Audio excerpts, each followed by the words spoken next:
ఒక ఆయన చేని దగ్గర కూర్చొని చాలా దిగులుగా ఉన్నాడంట.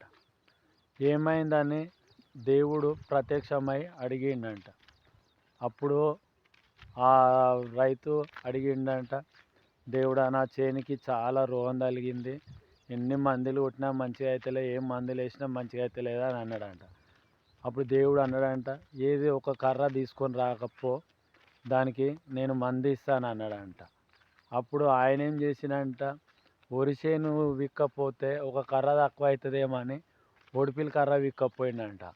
అప్పుడు ఆ దేవుడు ఆ ఒడిపిల్ కర్రకు మందు ఇచ్చి, ఇప్పటి నుంచి దీనికి ఏ రోగం ఉండదు, ఏ రోగం రాదు అని చెప్పిండంట.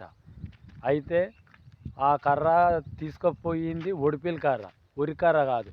అందుకే వరి కర్రలకు రోగాలు వస్తాయి, ఒడిపిల్ కర్రకు ఏ రోగం ఉండదు.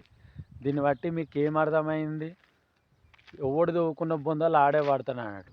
ఎట్లా అంటే మనిషికి ఆశ, ఒక కర్ర విక్కపోతే నష్టం వచ్చింది ఏముంది, ఒక కర్ర పోతే ఇంకా ఎక్కడ లాస్ అవుతామని ఆలోచించి అప్పుడు ఒడిపిల్ కర్ర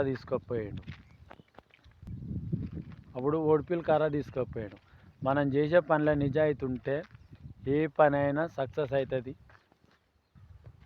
మనం చేసే పనిలో నిజాయితీ లేకపోతే ఎప్పటికి కూడా మనం బాగుపడం, పైకి రాము.